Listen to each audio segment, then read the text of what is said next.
चाल बना चाल।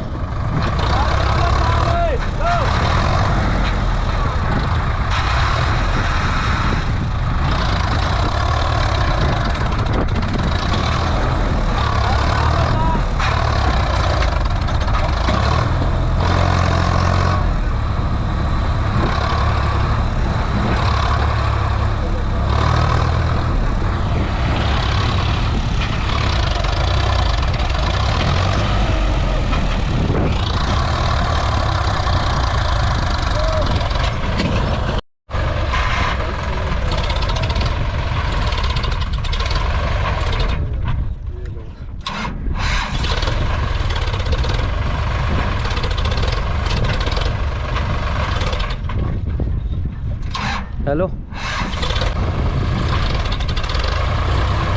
कच्चा हो गया ना, रास्ता खराब है। हाँ बिल्कुल है, ये रास्ता घाटी घाटी। हाँ रोड हो गया।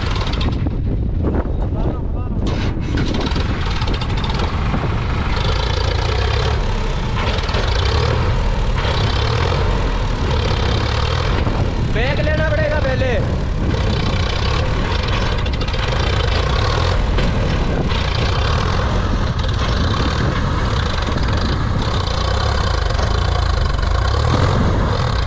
भाई बैग में जाल बना ले।